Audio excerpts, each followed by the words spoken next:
बिस्मिल्लाहिर्रहमानिर्रहीम, अस्सलाम वालेकुम। मैं हूं ईसा नकवी और मेरे साथ शहबाज राना साहब मौजूद हैं। अक्सर मेरी वीडियोस में आपने राना साहब का हवाला सुना होगा। पाकिस्तान के one of the finest reporters जो इकोनॉमी को कवर करते हैं, एक्सप्रेस ट्रिब्यून के लिए काम करते हैं। ये आज इन्होंने जो मैगज़ीन है एक्सप्रेस ट्रिब्यून का, उसकी जो लीड स्टोरी है वो है चार्टिंग थ्रू अनसर्टेनिटी। और इसमें शहबाज राना साहब ने कुछ इंकशाफात किए हैं कि इसहाक डार साहब जो हैं पाकिस्तान के एक्स फाइनेंस मिनिस्टर, बहुत मरतबा रहे हैं, वो इस मरतबा फाइनेंस मिनिस्टर क्यों नहीं बन सके, वज़ीर ख़जाना की पोस्ट पर वो क्यों नहीं जा सके। क्योंकि नून लीग ने ऐलान भी किया कि हमारे तो इसहाक डार साहब जो हैं वो फाइनेंस मिनिस्टर होंगे।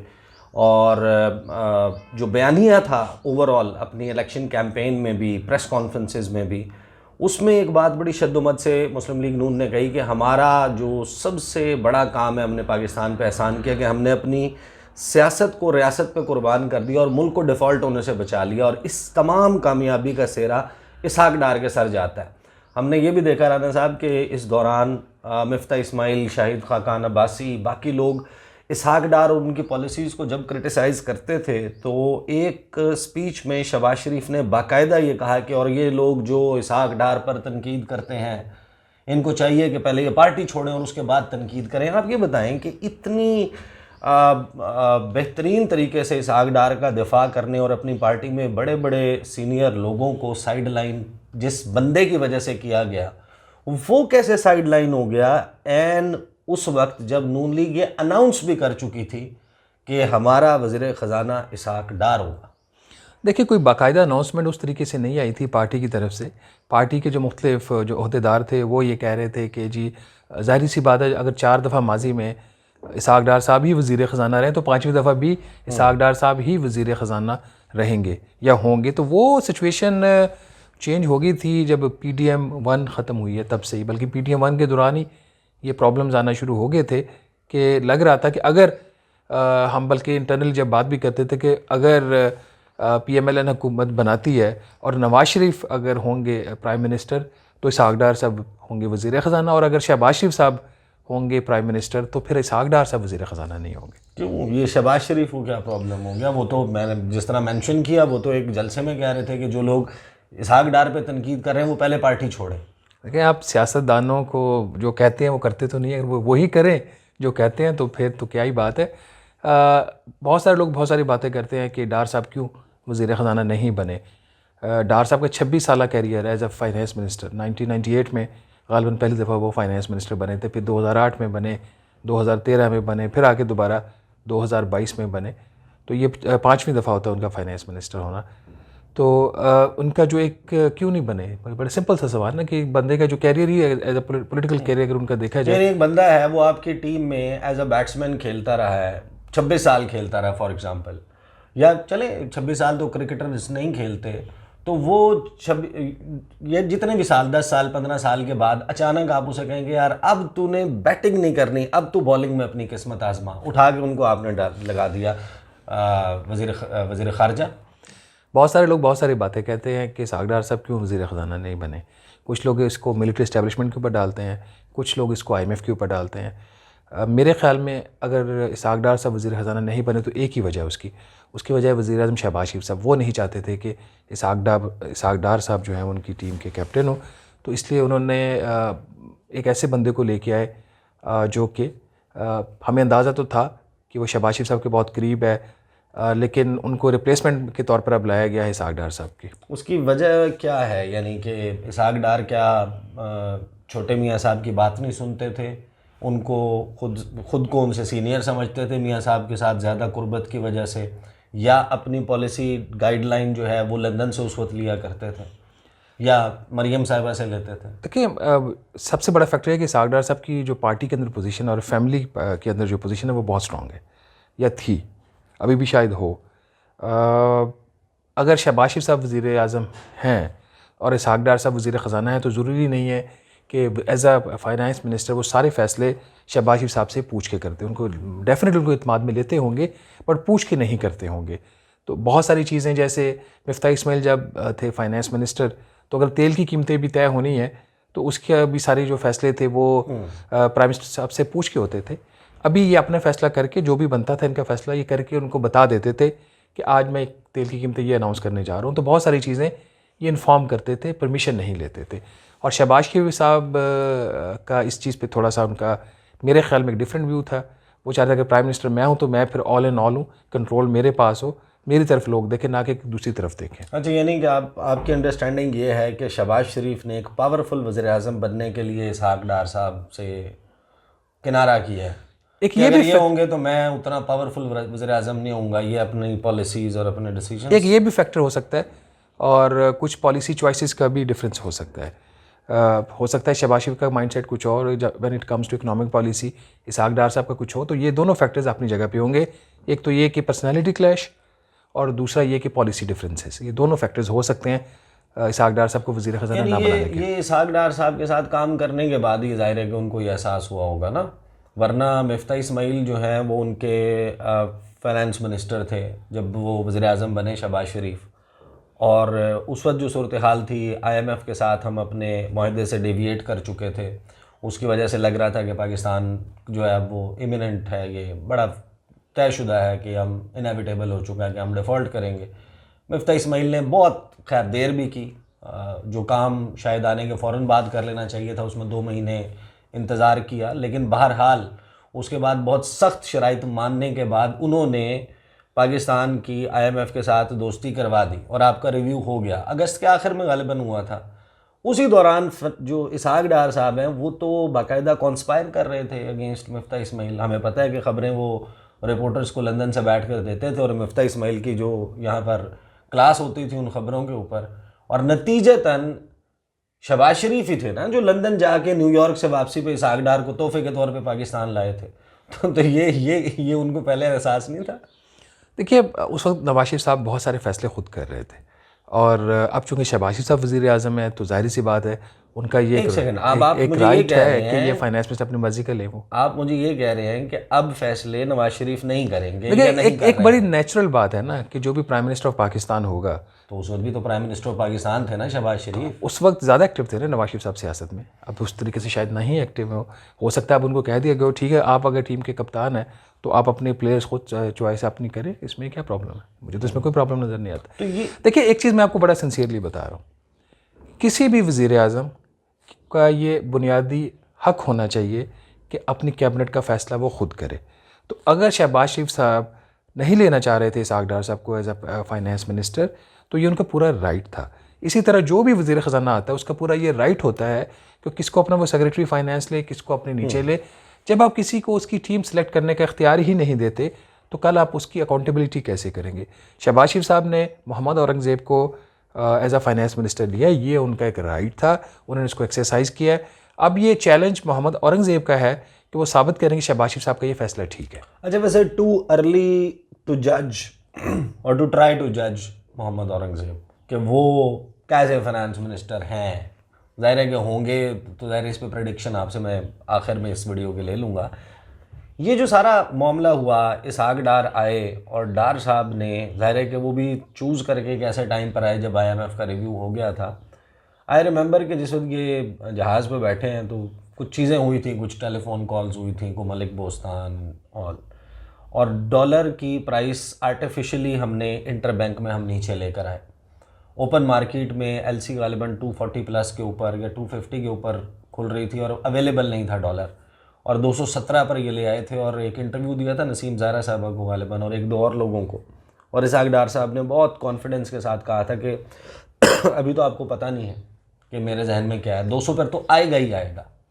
वो अनऑफिशियली लोगों को बता रहे थे कि 180 के ऊपर डॉलर आ जाएगा, इस किस्म की बातें कर रहे थे। तो वो डू यू थिंक कि ये वो चीज़ें हैं जिन्होंने IMF को ऑफेंड किया, और फिर जो हमारे साथ जो नाक से लकीरें लगाने वाली एपिसोड हुई, जिसको ये खुद कहते हैं कि IMF ने नाक से लकीरें लगवाई, one of the main reasons was कि इसहाक डार साहब जो ये काम कर रहे थे। मैं नहीं मानता कि जो डॉलर उस वक्त 240 से 220 पे आया था ये आर्टिफिशियल था। उसकी वजह है, मैं और मिफ्ता इस्माइल भी जब हम प्राइवेटली भी बैठते थे तो हमारा ये ख्याल होता था, मेरा ज़ाती तौर पर ये ख्याल होता था कि इस वक्त जो 240 की प्राइस है इसमें जो स्पेकुलेटिव एक एलिमेंट है ना डॉलर की प्राइस का, वो तकरीबन 20 रुपये का है। मुझे याद है कि उनके ऑफिस से निकलने से पहले आखिरी टाइम मेरी जब उनसे एक दफ़ा मुलाकात हुई चंद दिन पहले, तो मैंने उनको ये बात कही थी कि अगर आप इसको 220 के आसपास ले आए तो यही इसकी इस वक्त एक रियलिस्टिक वैल्यू बनती है। तो ये इतना एक स्पेकुलेटिव का एलिमेंट था और ये हमेशा होता है। अब आ जाएंगे डार साहब कैसे कह रहे थे कि 200 होगा या 180 होगा। एक रियल इफेक्टिव एक्सचेंज रेट होता है, एक फार्मूला होता है जो सिर्फ स्टेट बैंक ऑफ पाकिस्तान के पास है, वो मॉडल उसका जो है। आपका रियल इफेक्टिव एक्सचेंज रेट ये बता रहा था कि जो रुपए अपनी असल जितनी उसकी वैल्यू होनी चाहिए उसकी उतनी वैल्यू नहीं है, एक चीज़। दूसरी चीज़ ये आए, इन्होंने फिर इसको कंट्रोल करने की भी कोशिश की और वो सारा काम हुआ।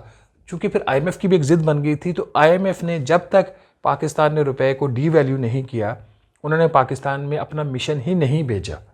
ठीक है, ये मैं बात कर रहा हूँ गालबन फरवरी 2023 के आसपास। हाँ, यहीं पे मुझे अब आप फिर बताएं ना। 31 जनवरी को ये पहुंचता है IMF का वफ्द और 9 फरवरी तक होते हैं, 8 या 9 फरवरी तक होते हैं मुज़ाकरात। और हमें पता चलता है कि राना साहब क्यू ब्लॉक के बाहर खड़े हुए हैं, बाकी लोग सारे रिपोर्टर्स खड़े हुए हैं और इसहाक डार साहब फरमा रहे हैं कि खुशखबरी आ रही है, स्टाफ लेवल एग्रीमेंट हो रहा है। ये व्हाट वेंट रॉन्ग? उस रात ऐसा क्या हुआ कि 15 मिनट पहले वज़ीर ख़जाना और ये सारे लोग मीडिया को बाकायदा लेफ़्ट राइट से बता रहे थे कि खुशखबरी आ रही है, IMF हो रहा है, आपकी जो है ना नेगोशिएशन सक्सेसफुल हो गई हैं। कोई तो रीज़न होगा। वो एक दो चीज़ें हैं इस वक्त। नंबर 1, IMF का बहुत ज़्यादा माइक्रो मैनेजमेंट कर रहा है पाकिस्तान को। अभी भी ये जो मिशन सिर्फ पाकिस्तान में है, इसके आने से पहले वजारत ख़जाना ने एक प्रेस रिलीज़ दी कि हमने तमाम अहदाफ हासिल कर लिए हैं और हमें पूरी उम्मीद है कि IMF के साथ हमारा स्टाफ लेवल मुआहिदा जो है वो हो जाएगा 18 मार्च को। उसको भी बुरा मनाया IMF ने। वो इतनी माइक्रो मैनेजमेंट करते हैं, ये गलत है IMF के पार्ट के ऊपर। एक रियासत है, उसका हक है, उसको जो अहदाफ दिए गए हैं और वो समझती है वो रियासत या वो हुकूमत कि मैंने ये अपने टारगेट्स अचीव कर लिए, तो उसमें अनाउंसमेंट में क्या प्रॉब्लम है। अब दूसरी चीज़ ये कि जब ये मुज़ाकरात होते हैं तो या तो ये लोग बहुत ज़्यादा टाइट लिप्ड रहते हैं, हम बड़ी मुश्किल होती है खबर निकालने में, या फिर ये एक पॉजिटिविटी की बात करते हैं जी मुज़ाकरात ठीक चल रहे हैं। उस वक्त जो प्रॉब्लम ये आया था कि मिशन वापस चला गया था और इन्होंने प्रेस रिलीज़ भी वहाँ से जाकर रिलीज़ की। इनका जो डिफरेंस आ रहा था वो फाइनेंसिंग गैप के ऊपर आ रहा था कि कितना पैसा पाकिस्तान को चाहिए अगले 5-6 माह में दिवालिया होने से बचने के लिए। पाकिस्तान एक गोइंग कंसर्न रहे और पाकिस्तान अपनी इंटरनेशनल अदायगियाँ करता रहे। उस पैसे की जितनी भी रिक्वायरमेंट थी उसमें से IMF के बकौल को $6 अरब का कोई गैप था। क्या आप दोस्त ममालिक से इसके ऊपर एश्योरेंस लें? एश्योरेंसेस तो थी, उसके अलावा $6 अरब का गैप था। अगर इतना मजीद और कर्जा लें आप, पाकिस्तान का ये ख्याल था, जो डार साहब का ये ख्याल था कि जितना IMF हमें ये रिक्वायरमेंट बता रहा है, ये रिक्वायरमेंट्स इतनी नहीं है, इससे कम है। फ़र्क था करंट अकाउंट खसारे के ऊपर। IMF जो करंट अकाउंट खसारे का नंबर ले रहा था वो ज़्यादा ले रहा था और जो डार साहब नंबर ले रहे थे करंट अकाउंट खसारे का, वो एस्टिमेट्स थे, सारे प्रोजेक्शन थी, वो कम ले रहे थे। बाद में IMF गलत साबित हुआ, डार साहब की वो जो एस्टिमेट्स थे वो ऑलमोस्ट ठीक साबित हुए थे। अच्छा, ये बताएं कि फिर जब IMF नहीं हो रहा था और ये क्या स्टेटमेंट्स आ रही थी, IMF ने नाक से लकीरें निकलवा दी हैं, IMF ये ज़्यादती कर रहा है, फ़लाँ फ़लाँ, ये सारा कुछ चल रहा था, तो क्या ये बात दुरुस्त है? आपकी स्टोरी में इसके कुछ हवाले भी मौजूद हैं कि डार साहब जो हैं वो थोड़ा सा उनको एक स्टेप पीछे करके इसहाक डार को और शहबाज शरीफ ने खुद चीज़ों को टेक ओवर कर लिया था कि मैं खुद बात करता हूँ IMF से। जो अभी मैंने बात की ना कि डार साहब के एस्टिमेट्स ठीक थे, लेकिन चूंकि अब IMF ने एक पोजीशन ले ली थी $6 अरब की फाइनेंसिंग गैप की। फाइनेंस मिनिस्टर उस वक्त के जो थे वो कह रहे थे हमने फाइनेंसिंग गैप पूरा कर लिया है और यही स्टेटमेंट प्राइम मिनिस्टर ने, आपको पता है, उस वक्त फ्लोर ऑफ द हाउस भी दी थी, नेशनल असेंबली में भी दी थी कि IMF के साथ हमारे मामला तय, हमने फाइनेंसिंग गैप पूरा कर लिया तो ये हो जाना चाहिए, हो क्यों नहीं रहा। मैं थ्रू आउट ये रिपोर्ट कर रहा था कि फाइनेंसिंग गैप IMF का जो दिया हुआ वो पूरा नहीं हुआ। ये जब पेरिस में गए हैं, वहाँ पे इनकी जो कुछ मुलाकातें हुई हैं, वहाँ पे फिर ये सारी चीज़ें खुली हैं प्राइम मिनिस्टर के ऊपर कि जो यहाँ से इनको ब्रीफ किया जाता रहा वो उस तरीके से पूरी बात नहीं थी, वो आधी बात थी। तो जब प्राइम मिनिस्टर को वहाँ पे उनकी IMF की टीम से मुलाकात हुई, जिसमें मैनेजिंग डायरेक्टर से भी मुलाकात हुई, तो वहाँ पे फिर प्राइम मिनिस्टर ने ये फैसला किया कि वो नेगोशिएशन को खुद लीड करेंगे। और फिर आपने देखा कि उनको प्राइम मिनिस्टर को यानी कि गलत बयानी की जा रही थी उनसे, उनको कोई अंधेरे में रखा जा ये रहा अपने पर्सपेक्टिव से चीज़ें बता रहे थे। जो IMF का पर्सपेक्टिव था वो पूरी तरीके से बताया ही नहीं, वो पूरी तरीके से नहीं बताया जाए। फिर प्राइम मिनिस्टर की टेलीफोन कॉल्स हुई IMF की मैनेजिंग डायरेक्टर के साथ, फिर वहाँ पे भी मुलाकातें हुई। उसके बाद ये सारी चीज़ें जो हैं वो गो थ्रू हुई थी, उससे पहले ये चीज़ें गो थ्रू नहीं हो रही थी। वहीं पर ये फैसला हो गया था। बल्कि अगर आपको याद हो कि जब पेरिस में पाकिस्तानी टीम गई थी उसमें वज़ीर ख़जाना उस वक्त के नहीं गए थे और बाद में भी जब नया प्रोग्राम साइन हुआ तो उसकी जॉइंट प्रेस कॉन्फ्रेंस हुई थी लाहौर में, ईद का दिन था, ये एक दिन पहले था। तो ये उस वक्त प्राइम मिनिस्टर ने एक वाज़ेह पैगाम दिया था कि चीज़ें अब मेरे कंट्रोल में और मैं अब फैसले कर रहा हूँ। तो नहीं देखें रान साहब, अब जाहिर है कि ये चीज़ें हम जब इस टोटल एपिसोड को रिविज़िट करते हैं, खान साहब के दौर में भी महंगाई का मसला ये ज़रा है, गरीब आदमी के लिए तो हमेशा ही रहता है ना, लेकिन एक अनप्रेसिडेंटेड इन्फ्लेशन पीडीएम वाले वक्त में थी, अभी तक चल रही है ये सारा मामला। तो नून लीग के ये जितने भी लोग हैं, ये जिस वक्त हमने देखा कि हमारे कॉलीग्स शाहजेब खानज़ादा के दीगर लोगों के टॉक शोज़ में बैठकर जब ये हुकूमत में नहीं आए थे, उस वक्त इनके पास हर चीज़ का सलूशन था। ये हमें बताते थे कि बिजली का बिल कैसे कम हो जाएगा, गैस किस तरीके से 24/7 अवेलेबल होगी, वो कैसे कम हो जाएगा, सर्कुलर डेट कम कैसे होगा, लाइन लॉसेस कैसे कम होंगे, पावर थेफ्ट कैसे ख़त्म होगा, हर चीज़ का सलूशन था। और जब हुकूमत में आए तो चाय की 2 के बजाय 1 प्याली कर दें, 4 बंदे मिलकर 1 रोटी खा लें और अल्लाह के ऊपर तवक्कल करें। ये इसहाक डार साहब की स्टेटमेंट पे भी बड़ा क्रिटिसाइज़ हुआ था कि तवक्कल अल्लाह के ऊपर हमारे ईमान का हिस्सा है, लेकिन आप खुद भी तो कुछ करें ना। तो something was really not right. Ishaq Dar साहब जो हैं, चीज़ें नहीं उनके कंट्रोल में आ रही थी। जब वो पिछली दफ़ा फाइनेंस मिनिस्टर थे 2013 से 2017 में, तो उस वक्त बहुत सारी हमारी इंटरनेशनल जो रिलेशंस थे वो बेहतर थे। अमेरिकन के साथ हमारे रिलेशन इतने ख़राब नहीं हुए थे उस वक्त। ओवरऑल जो हमने IMF का प्रोग्राम किया उस वक्त में अमेरिकन सपोर्ट भी हासिल थी। सऊदी अरब ने भी आपको $1.5 अरब की उन्होंने ग्रांट उठा के दे दी हमें 2014 में, और बाकी चाइना से भी बड़ी सपोर्ट थी। CPEC अपनी फुल स्विंग के ऊपर था। डार साहब फिर बीच में कुछ 4-5 साल सीन से हट गए, लंदन में थे। तो जब वो वापस आए तो वो जो उस वक्त की जो सूरत हाल थी वो ऑल टुगेदर चेंज हो चुकी थी। अभी भी मोहम्मद औरंगज़ेब साहब को बाहर से बैठ के लगा होगा कि बड़े आराम से वो चीज़ें कर लेंगे, बट अभी वक्त बताएगा कितना आराम से वो कर सकते हैं या नहीं कर सकते। ये चीज़ें इतनी आसान नहीं होती। ये इसी तरह की स्टेटमेंट जिस तरह की अभी PMLN ने दी, PTI वाले भी देते थे कि जी आप ये कर लें और वो कर लें। अभी शेख साहब को पता है कि वो फेमस है, वो प्याज और टमाटर के हवाले से भी उनके जुमले आए थे।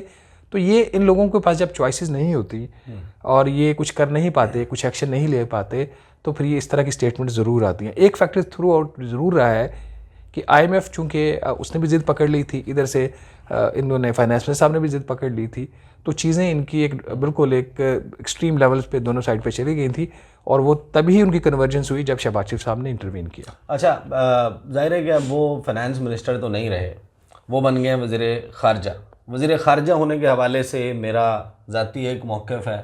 उनकी पर्सनालिटी के साथ कोई इशू नहीं है, लेकिन उनका जो स्किल सेट है उसके मुताबिक मुझे लगता है कि he might not be that good a foreign minister. उनके जो कुछ चीज़ें दरकार हैं शायद उनमें, और एज का भी ज़ाहिर है कि वो हिस्सा है कि जहाँ पर आप वो चीज़ें सीख नहीं सकते ना इस तरह से, तो आप एक ही काम करते रहें और आप।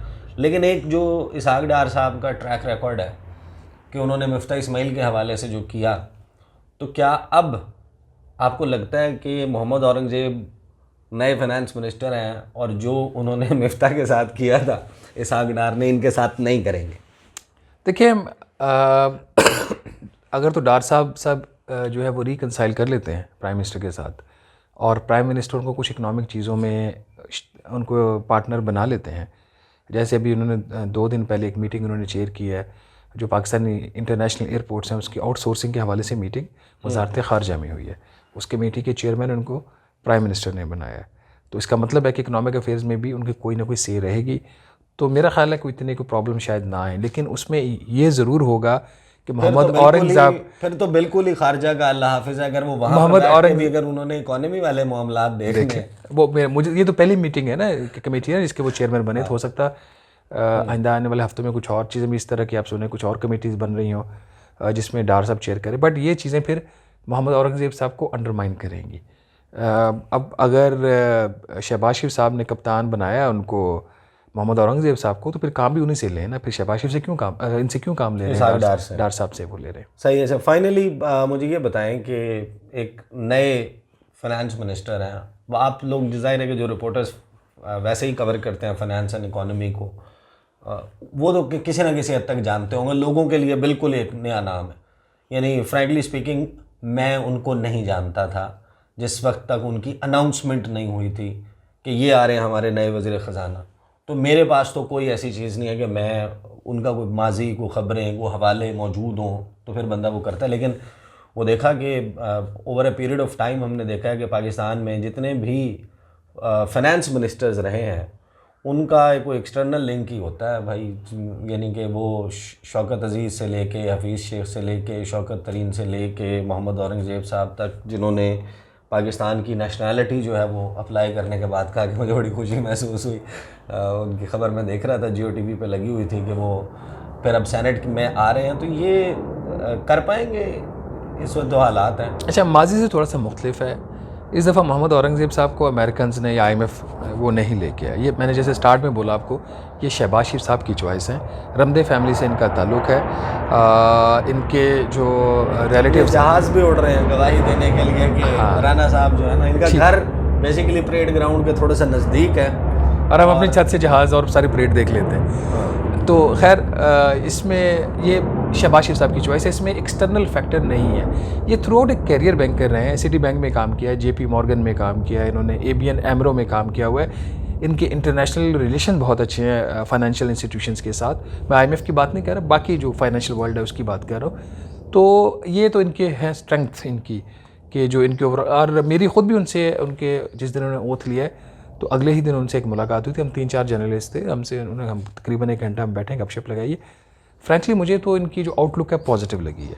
कैसा वो काम कर सकते हैं, क्या फाइनेंस मिनिस्ट्री के जो मामला हैं उसको सही वो हैंडल कर पाएंगे नहीं कर पाएंगे तो वक्त बताएगा। इट इज़ प्रीमैच्योर, अभी तो उनको 1 हफ़्ता ऑफिस में हुआ है, बट लगता है कि बंदा ये करने की सलाहियत रखता है। कर पाता है या नहीं कर पाता वो वक्त बताएगा। हमने तो जिससे भी सुना है कि जो मईशत दान है और बैंकर, ये 2 मुख्तलिफ चीज़ें होती हैं। बात ठीक है। जो बैंकर है उसका एडमिनिस्ट्रेशन में अच्छा वो हो सकता है, वो रिलेशनशिप में बहुत अच्छा हो सकता है। जाहिर है कि बैंकिंग आजकल आपको पता है कि हमारे यहाँ जो रिलेशनशिप है वो बड़ा मैटर करता है, और उसकी बुनियाद पे आप बिज़नेस लेके आते हैं, ये सब कुछ करते हैं। तो एक मईशत दान प्रैक्टिकली तो वो नहीं है। तो ये आपको लगता है कि यही सबसे बड़ा उनका चैलेंज होगा ना। जो बैंकर होता है उसकी एक मखसूस साइड होती है इकॉनमी को देखने की, वो फाइनेंशियल साइड को तो अच्छी तरह देख लेता है।